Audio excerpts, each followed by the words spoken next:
Hi guys, and welcome to another episode of Becca's Backyard, where I share my inside thoughts outside. And even though this is the semi-winter edition, it is a gorgeous day out today, and I couldn't miss the opportunity to sit out here with you guys in the sunshine in a t-shirt right now, and really just kind of old school it back to the way we used to do Becca's Backyard, sitting here in my backyard. So that's where I am, and it's actually my first foray off the couch in a couple of days. So as you guys know, it was Christmas last Tuesday. So Monday night was Christmas Eve. Had a really amazing Christmas Eve. It was magical, even with some good friends, and it was really one of the best Christmas Eves I've had in a long time. And then the next day, Antonio and I did nothing on Christmas. We did nothing. It was so great. We didn't leave our pajamas. We just kind of sat around and ate and relaxed and hung out with each other while the world was ignoring us, which was so cool. So cool, in fact, that I realized how exhausted I was. And I decided to really give into that.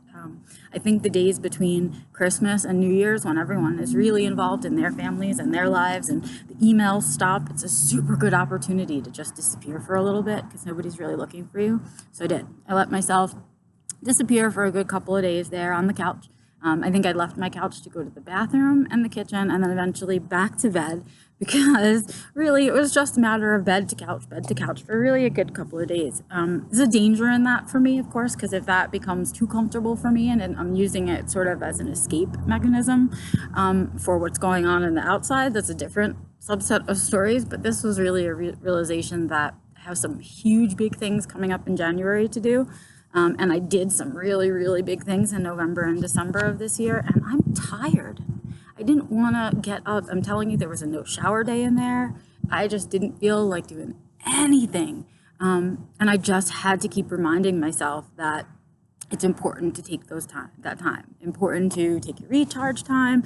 Important to spend time inside your head and like it there. It's important to kind of assess things. And so that's what I did with a chunk of my time. Because of course, as I was thinking about having to make a video this week, I was thinking to myself, well, geez, I've shared my F word. I've kind of talked about, the holidays and what I've been doing and things like that. But here it is, it's going to be New Year's. And what are my thoughts for you as I close up 2018 and I'm going into 2019? So that's what I started to think about on my last day on the couch, which was yesterday. I got up yesterday and I cleaned the house in the afternoon, and that was my start off the couch. So I was thinking about it while I was cleaning. So I made myself a couple of notes because I had okay. So what I did with this journey, right, when I got my diagnosis, I set off kind of about a year and a half into it on a journey to sort of retrain my brain to stop thinking in the loops it was thinking of and repeating words of other people, and to sort of reassess what was actually going on for my body and my person,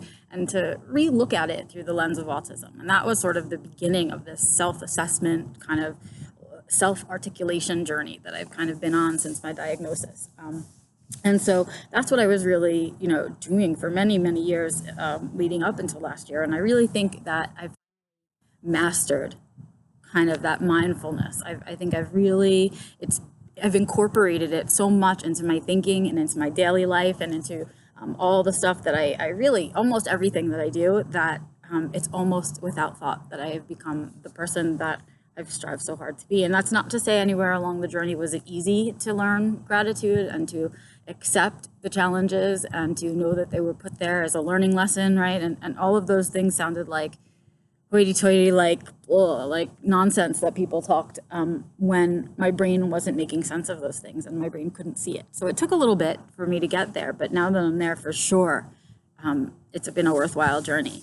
So what I decided to do with you guys today instead was kind of share what I'm trying to do with myself this year as I come into New Year's, which is to count my resilience, right? A lot of people talk about counting their blessings all the time, and you should count your blessings and not complain about the things that are hard in your life. And to an extent, that's true, but there are things that are hard in your life that are also worth counting. And I don't want to discount the hard things. So what I say is count your resilience, right? Go through this year and think about all of the big things that you did this year, that you made it through, that you survived, and that you stood up again.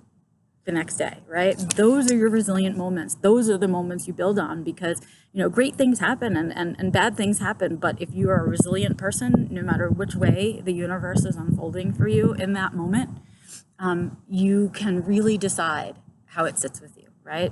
So that's what I was thinking about. Let me count all the times I was resilient this year. So I've been through quite a bit this year, and they were a lot of really good things. They ended up being really amazing things, and maybe even more so than I ever thought they would be. But it wasn't easy to get there, man. It was hard. It was challenging along the way. So, you know, and mostly for me, the challenge came in here, because for so much of my life, people told me all the things that I couldn't do, or I wouldn't be able to, or they couldn't imagine me doing, right? Okay, we'll start a career. Got one of those this year, pretty well set. I mean, I've been doing it for a long time, but I think I'm finally in my moment. I think I'm comfortable with what I'm doing now. I've found my place in it. And that's a really big deal. So that's something that, you know, long-term employment, right? Really big deal. Never thought I'd have it. People talked me out of being able to have it, lots of things. Moving out of New York, huge. Talked out of that many times in my life about how I could never move out of New York. And I probably couldn't have done it alone. And I wouldn't have wanted to. Doing it with Antonio was pretty darn amazing. So we're here, and I did that. I moved cross country despite other people's beliefs. Before doing that, I had to make myself financially independent in 2018, and that was extremely difficult. Nobody really trusted me with my finances. And so that was a really big win for me.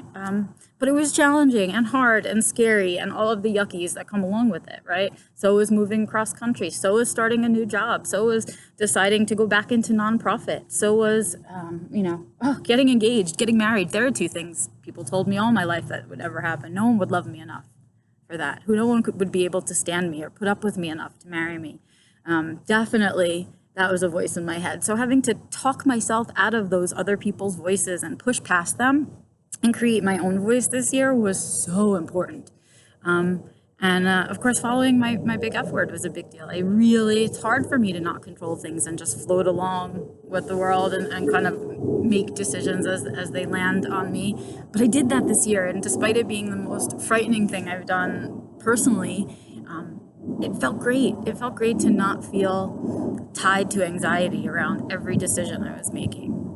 That was a really good feeling, right? So those were I'm counting my resilience. Those were moments in which I was challenged in a way that I have never been challenged before. And whether or not they worked or didn't work, I gave it my all, right? And I did it.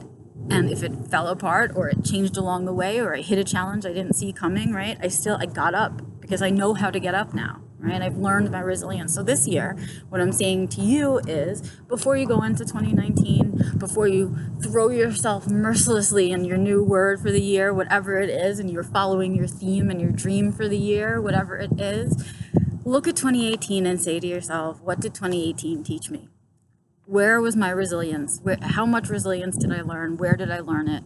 What were my new lessons? And what did that teach me that I can take into 2018? So whatever my word is, for 2019 rather, that whatever my word is for 2019, I can do something really amazing with it by taking with me what I learned in 2018. So that's my kind of end of the year spiel for you guys. I'm hoping you'll pick yourself a word, hoping you'll share back with me if any of this makes sense. Let me know if you want more of these videos in 2019. I sort of enjoy doing them. I would love to do things like enhance them with graphics, but I'm just not that technically savvy, and I really kind of like this conversation, you know? I'd love to give you little flip-throughs of my photos that I took of my days on the couch and fancy things like that, you know, in here, but that's not what we're about doing this video. It's a really simple way for me to connect with you. So what can we connect about next year? Let me know in the comments. Let me know if you want more of this or less of it or whatever, but there's big stuff coming in 2019 and I wouldn't want you to miss it. So I hope you guys have an amazing, amazing new year, whether it's out with friends, out with family, or sitting on your couch like I'm going to be watching all the crazy people out in crowds, which I do every year religiously. And I've never seen the same person twice. What do you know? There's just that many people that will stand out in the cold in New York City in the middle of the night for hours on end and not have a place to go to the bathroom.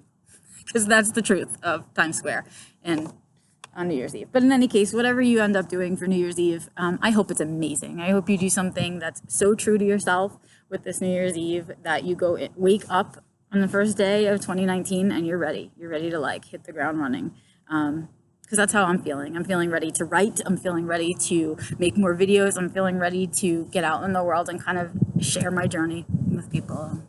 There's more to come in 2019 for me and for you. So let's get to it. Have an amazing new year, and I'll see you in 2019.